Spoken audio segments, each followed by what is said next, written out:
Hello बच्चों, मैं रवि कुमार आपका स्वागत करता हूं अपने channel Surya coaching by Ravi sir में।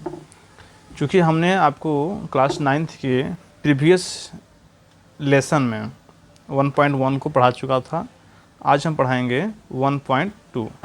संख्या पद्धति पाठ का नाम है, क्लास 9 के लिए है। तो पहला प्रश्न है, नीचे दिए गए कथन सत्य है या असत्य, कारण के साथ अपने उत्तर दीजिए। ठीक है बच्चों, पहला है प्रत्येक अपरिमेय संख्या एक वास्तविक संख्या है। क्या कर रहा है? प्रत्येक अपरिमेय संख्या एक अपरिमेय संख्या होती है। चलिए इसको सिद्ध करते हैं। जैसे कि वास्तविक संख्या एक अपरिमेय संख्या है, तो इसको हम सिद्ध करेंगे कि वास्तविक संख्या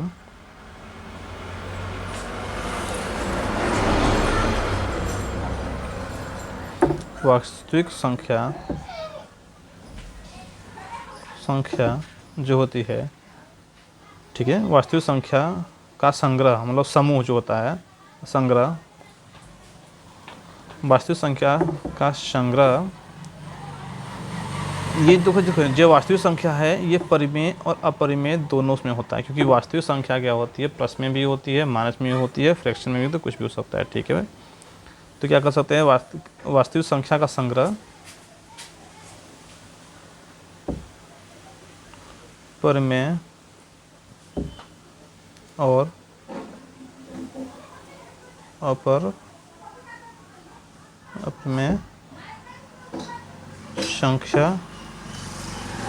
संख्या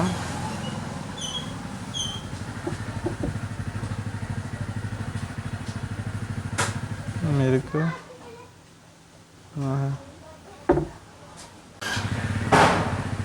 तो इसमें क्या करना है, अतः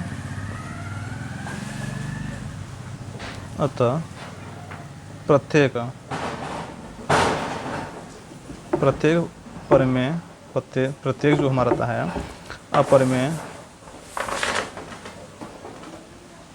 अपरिमेय संख्या होती है, वास्तविक होती है।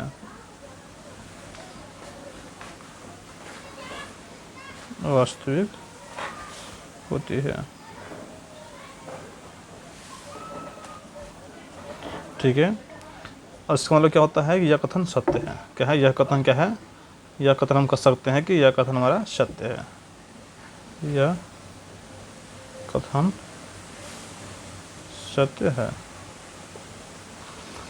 दूसरा कह रहा है, संख्या रेखा का प्रत्येक बिंदु रूट में यम है। ठीक है, जहाँ यम एक प्राकृतिक संख्या है। तो इसमें क्या कर सकते हैं, यदि यम एक प्राकृतिक संख्या है, कह सकते हैं इसमें, यदि यम क्या है, यम एक प्राकृतिक संख्या है, तो हम कह सकते हैं कि तो संख्या कह सकते हैं, तो संख्या 1 2 3 4 5 लिख सकते हैं। ठीक है, कैसे हम लोग लिख सकते हैं।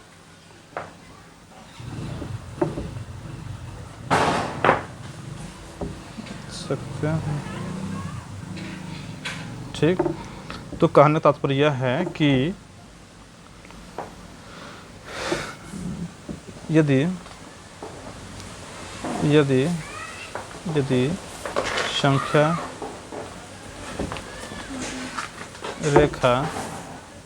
रेखा पर दो क्रमित क्या करना है, दो क्रमित रेखाओं के मध्य रेखा के मध्य अनंत संख्याएं होती है। अनंत संख्या होती है। तो तात्पर्य क्या है, यह कथन क्या है, यह कथन असत्य है। सत्य।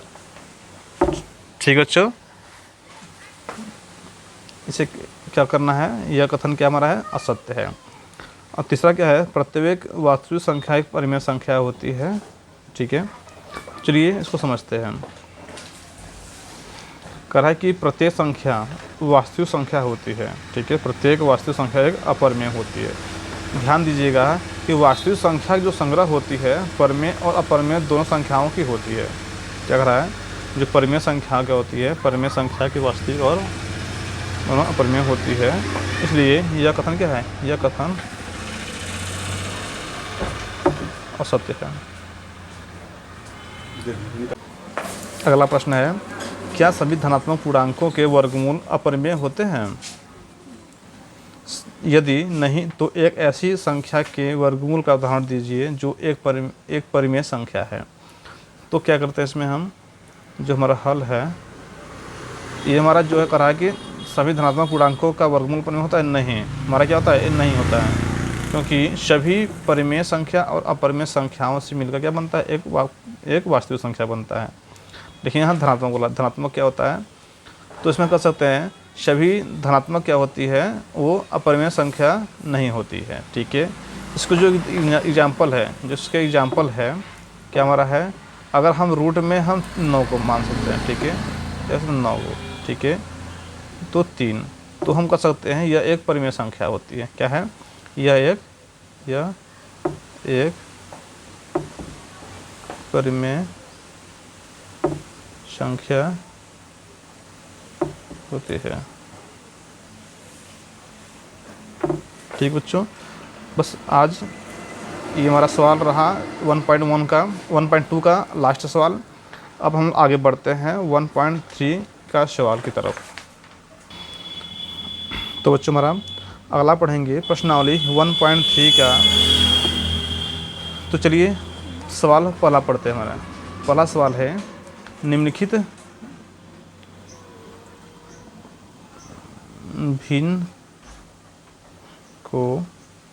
भिन्नों को दशमलव के रूप में लिखिए, के रूप में लिखिए। सवाल है हमारा, पहला सवाल है 36/100। दूसरा है 1/11। तीसरा है 4 सही 1/8। तो हल हम इसको सीधे हम हल करते हैं। जैसे हम इसको अब हल करते हैं, हल हमारा जो है इसको दशमलव के रूप में लिखना है जब तक हमारा एक क्या हो, शांत न हो जाए। अगर ना शांत न हो तो हम इसको क्या करना है, हल करना है। तो चलते हैं, पहले हम क्या करेंगे 36.100 को हल करते हैं, 36/100 को हल करते हैं। ठीक, हम साइड में करते हैं। यहाँ पर 100 को हम भाग करेंगे, 100 को हम भाग करेंगे 36 में, जाएगा नहीं हमारा, तो हम शून्य करके हम डेसिमल कर देंगे। शून्य हम क्या करते हैं, लगाते हैं कि हमारा डेसिमल समझ में आ रहा है कि यहाँ पर डेसिमल लगा हुआ है। ठीक, शून्य लगा दिए तो यहाँ पर शून्य बढ़ गया हमारा, 100 × 300 हो गया, 600।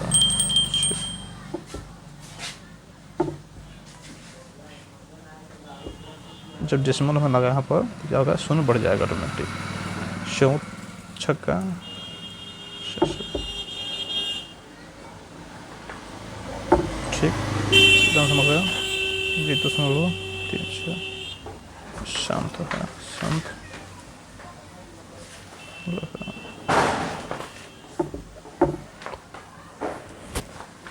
उसी प्रकार हमारा दूसरा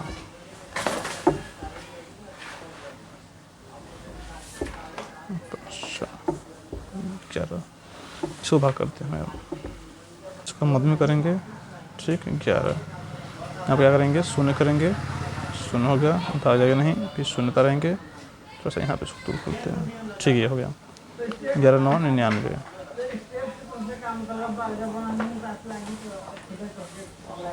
ठीक, फिर 1 आएगा, फिर जब दशमलव बढ़ा है तो शून्य बढ़ जाएगा, एक शून्य बढ़ाकर हम फिर शून्य बढ़ाएंगे, 11 9 99, 99, ठीक। एक अर्थात क्या है, इसका होगा हमारा 0.09। यह हमारा क्या अशांत है, क्या है अशांत। इसलिए जब ये कट जाता है तो वह शांत होता है, जब ये अंत में जब भाग न कटे तो उसे हम लोग अशांत बोलते हैं। ये हमारा अशांत है।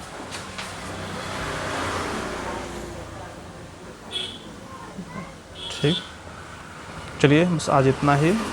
कल हम पढ़ेंगे अगले सवाल को।